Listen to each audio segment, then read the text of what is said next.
أعوذ بالله السميع العليم من الشيطان الرجيم. إن الحمد لله نحمده ونستعينه ونستغفره ونعوذ بالله من شرور أنفسنا وسيئات أعمالنا. ما يهد الله فلا مضل له وما يضلل فلا هادي له وأشهد أن لا إله إلا الله وحده لا شريك له وأشهد أن محمدا عبده ورسوله. السلام عليكم ورحمة الله وبركاته.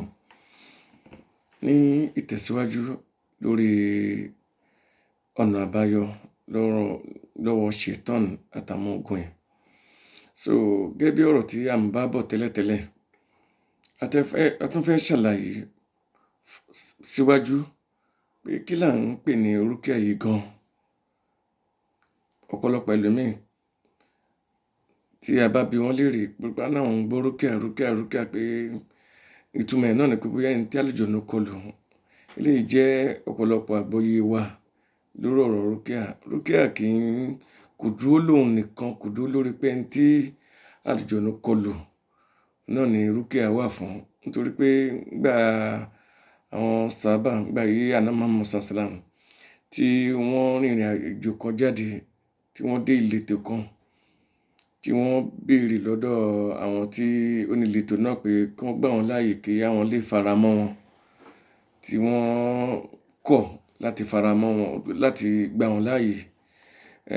Ní ẹ̀gbà wa ọ̀rọ̀ yìí, a rí kà pé olórí ìletò yẹn, ejò tẹ̀bí àkééke ó jàjẹ. Wọ́n dẹ̀ gbìyànjú títí lórí ẹ̀, kò ṣeé ṣe. Lẹ́yìn yẹn ni wọ́n lọ bá àwọn mùsùlùmí níbi tí wọ́n farapamọ́ sí, tó sọ fún wọn pé ǹjẹ́ ní nǹkan tí ẹ lè fi ṣe gẹ́gẹ́ bí rúkìá, tí ẹ lè fi tọ́jú bí kíọ̀, tí ẹ lè fi tọ́jú lórí wa tí nǹkan báyìí ṣẹlẹ̀ sí. Lẹ́yìn yẹn ni ìkan nínú àwọn sàhábà wá ló choose láti lè attend sí ẹni yẹn. Suratul Fatiha ni ó ló ń kà, bó ṣe ń kà ó ń tú sí pẹ̀lú àṣẹ Ọlọ́run. Bọ́lọ́run ṣe fẹ́, ẹni yẹn oró ìjù yẹn wálẹ̀, ara ẹni yẹn dẹ̀ yá. Túmọ̀ ẹni pé rúkìá kì í ṣe nítorí àlùjọ̀nnú la ṣe ń ṣe rúkìá. Nítorí àìlera tàbí àdánwò tó bá dé bá wa, ó ṣeé ṣe kó wá látọ̀dọ̀ ṣetán àtàwọn ọmọ ogun ẹ̀.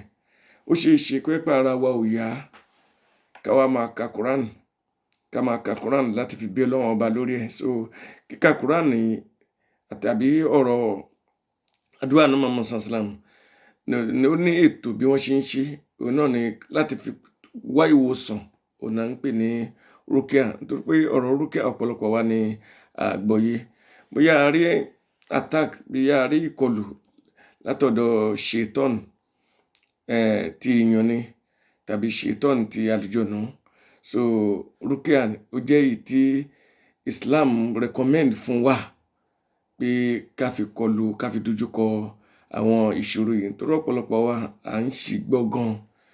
Ẹlòmíì tá bá ní kó ṣe rúkìá, ní nǹkan kò ṣòun, a ní pé òun gbààwẹ̀, òun gbàdúrà, Ọlọ́run ọba gbàdúrà wa. Ṣùgbọ́n gẹ́gẹ́ bí ọ̀rọ̀ tá à ń sọ, kò sí nǹkan tí a lè fi là nínú àdánwò tó bá dé bá wa, àyàfi ká tẹ̀lé Ọlọ́run, ànábì, tàbíìn, àwọn tí wọ́n ti aṣíwájú wa. Nígbà tí ìṣòro dé bá wọn, báwo ni wọ́n ṣe ṣe tọ́lọ́run bá fi là wọ́n ńbẹ̀. Àìtẹ̀lé gbogbo ìlànà àwọn aṣíwájú yìí ló ń kó ọ̀pọ̀lọpọ̀ wa sínú àdánwò. Nítorí ọ̀pọ̀lọpọ̀ wàhálà tá a kóra wa sí, a lè gbẹ́sìn yìí jù wọ́n lọ, a lè ní nímọ̀ jù wọ́n lọ. Kódà ẹni tó mọ Ọlọ́run jù wá lọ ń sìn, a máa bá wọn wájú ni. So táwa náà bá fẹ́ bọ́ lọ́wọ́ ìṣòro ayé wa àtọ̀run wa, àfi ká gbà fún Ọlọ́run, àwọn ànábì Ọlọ́run ọba, tàbíìn, àwọn aṣíwájú wa tó bá ànábì ló gbà. So gbogbo eléyìí náà ṣe pàtàkì. Àtàwọn tán wá lẹ́yìn tànábì náà ti lọ, tí wọ́n follow ìgbésẹ̀ wọn. So gbogbo àwọn nǹkan yìí ṣe pàtàkì fún wa. Rúkìá tó ṣẹ̀ríà, òun ní ọ̀nà àbáyọ tí Ọlọ́run ọba gbélé ànábì Muhammad lọ́wọ́ fáwọn mùsùlùmí pé tí a bá ti rí, tá bá wà nínú ìṣòro tàbí nínú ìdààmú, ó jẹ́ ara wa ò yá ni, ó jẹ́ ìṣòro àṣàsí ni, tá a mọ̀ sí sihru, ó jẹ́ ìṣòro àlùjọ̀nnú ni. Then ó tún jẹ́ ìṣòro ain, so àwọn olójú méjì, so tàbí ẹni tí oríṣiríṣi ìṣòro ni a máa ń lo rúkìá fún, àyàtò rúkìá tá a máa ń lò láti pé ká fi tọ́jú ara wa láì mú ẹbọ dání. Àyàtò rúkìá tí ó bá tún ti dárúkọ ẹlòmíì yàtọ̀ sọ́lọ́run, eléyìí ti tako ṣẹ̀ríà Islam, kódà kí nǹkan náà jẹ́ bẹ́ẹ̀. So gbogbo ìgbà ni wọ́n máa ń bi wá léèrè pé ẹlòmíì á wò pé òun ṣàdúrà, àdúrà yẹn jẹ́ ẹ̀dẹ̀ wá ní kí n filẹ̀ kí n má lò. Bẹ́ẹ̀ ni gbogbo àdúrà tá a bá ti ń ṣe tó bá ti ń jẹ́, tó bá ti tako ṣẹ̀ríà, tó bá ti ń dárúkọ ẹlòmíì yàtọ̀ sọ́lọ́run, tàbí tó ń gbé ọ̀nà istijaba kan dé tó yàtọ̀ sí tí Ọlọ́run ọba gbé l'Ànábì lọ́wọ́ tàbí àwọn aṣíwájú, gbogbo ẹni tó bá ti ń ṣe nǹkan báyìí ó ti tako ṣẹ̀ríà Islam, kódà kíkí nìyẹn kó tètè gbà ju èyí tí Ọlọ́run gbé l'Ànábì lọ́wọ́ lọ. So gbogbo nǹkan yìí while trying to look for solution sí ọ̀pọ̀lọpọ̀ ìṣòro wa, a gbọ́dọ̀ máa ṣọ́ ìwọ Ọlọ́run ṣẹ̀ríà, èyí tí mò ń ṣe yìí, kódà tí solution bá wà ń bẹ̀, ṣé mi ní jìyà Ọlọ́run wà lé lórí. So gbogbo nǹkan báyìí rúkìá òun náà ni nǹkan tó lọ ń gbé l'Ànábì lọ́wọ́. Ó yàtọ̀ sí pé mò ń ṣe qiyam layl, mò ń gbààwẹ̀ Monday, mò ń gbààwẹ̀ Thursday, mò ń gbààwẹ̀ 13, 14, 15, mo máa ń ṣe tilawatul Quran dáadáa. Ó yàtọ̀ lọ́tọ̀ọ̀tọ̀ ni. Bí àdánwò bá dé bá wa látọ̀dọ̀ ṣètánì àtàwọn ọmọ ogun ẹ̀, eléyìí ni approved duha t'Ànábì recommend fún wa, tó wà the most effective way láti pé ká fi attack ṣètánì àtàwọn ọmọ ogun ẹ̀. Kí àwa mùsùlùmí ká gbólé yìí dáadáa kó tó di pé a bẹ̀rẹ̀ sí go into it.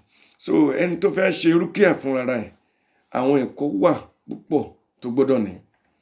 Àkọ́kọ́ láwọn ẹ̀kọ́ tó gbọ́dọ̀ ní, òun náà là ń pè ní àtàwídì ẹ̀, ó gbọ́dọ̀ dúró déédéé. Ìtumọ̀ ẹni pé kò gbọ́dọ̀ dá nǹkan kan pọ̀ mọ́ Ọlọ́run nínú ẹ̀mí ẹ̀, nínú ìròrí ẹ̀, nínú ọ̀rọ̀ ẹnu ẹ̀, nínú ìwà ẹ̀, nínú iṣẹ́ ẹ̀.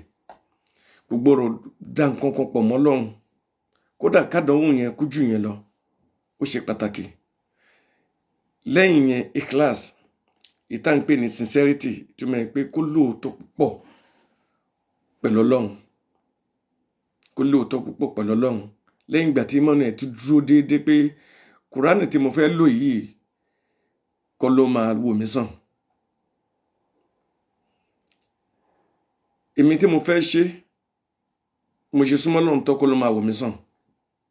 Ọlọ́run ọba Allah, ọba tá ń pè tó ní Kùránì tí mò ń ka ọ̀rọ̀ yìí ló máa wò mí sàn. Túmọ̀ ẹni pé ẹnìyàn gbọ́dọ̀ lẹ́nu pé rúkìá ò lè ṣe èèyàn láǹfààní kankan tọ́ba Allah ọba ṣàánú òun. So ó ṣe pàtàkì, kò sí ìwòsàn kan níbì kan lórí nǹkan kan nínú nǹkan kan àyàfi nínú Ọlọ́run, kódà kò sí nínú rúkìá àyàfi nínú Ọlọ́run ọba subhanahu wa ta'ala. Tàwídì yìí gbọ́dọ̀ dúró déédéé lórí ọ̀rọ̀ rúkìá ká tó ṣe. A fẹ́ ṣe fún ara wa ni, a fẹ́ lọ bá yàn fún ṣíṣe ẹni. A gbọ́dọ̀ ní lẹ́mìí pé ẹni tó fẹ́ ṣe rúkìá yìí fún mi ló máa wò mí sàn, tàbí agbára kan wà lọ́dọ̀ ẹ̀ tó máa jẹ́ kí n sàn. Tá a bá ti ń ṣe yìí, àti ń ṣe nǹkan tí àwọn ní kí wọ́n pè ní ṣírkù dùá, ẹbọ àdúrà ni.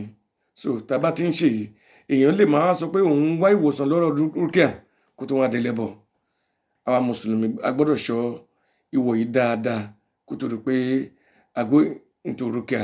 Ìtumọ̀ ẹni pé ẹni tó fẹ́ ṣe rúkìá fún wa kọ́ ló máa wò wá sàn. Rúkìá tá a fẹ́ ṣe nǹkan ló máa wò wá sàn, bí ìṣepọ̀ Ọlọ́run ọba subhanahu wa ta'ala ló máa wò wá sàn.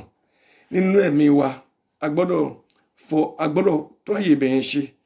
Nínú ìwà wa, nínú ìròrí wa a gbọ́dọ̀ tún ṣe. Tá a bá ṣe bẹ́ẹ̀, tá a bá wá fẹ́ ṣe rúkìá, ó ṣeé ṣe kí rúkìá má ṣàǹfààní fún wa. Ó ṣeé ṣe kó má ṣàǹfààní fún wa. Májẹ̀mú rúkìá ó pọ̀ rẹpẹtẹ. Inshallah nínú next episode wa, òun náà la fẹ́ try láti ṣàlàyé kí a yànnàná ẹ̀ fún wa, so that àwa tá a fẹ́ ṣe rúkìá a ní láti mọ̀ pé it's not automatic. Ó ní àwọn a lot of conditions tí ó attach mọ́ kó kó tó di pé rúkìá ṣàǹfààní fún wa abẹ́ ọlọ́run báyìí tí a sọ yìí kó lọ́n kó ṣe láǹfààní fún wa wa sallallahu ala sayyidina Muhammad wa ala alihi wa sahbihi wa sallam subhanaka allahumma wa bihamdik ashhadu an la ilaha illa anta astaghfiruka wa atubu ilayk.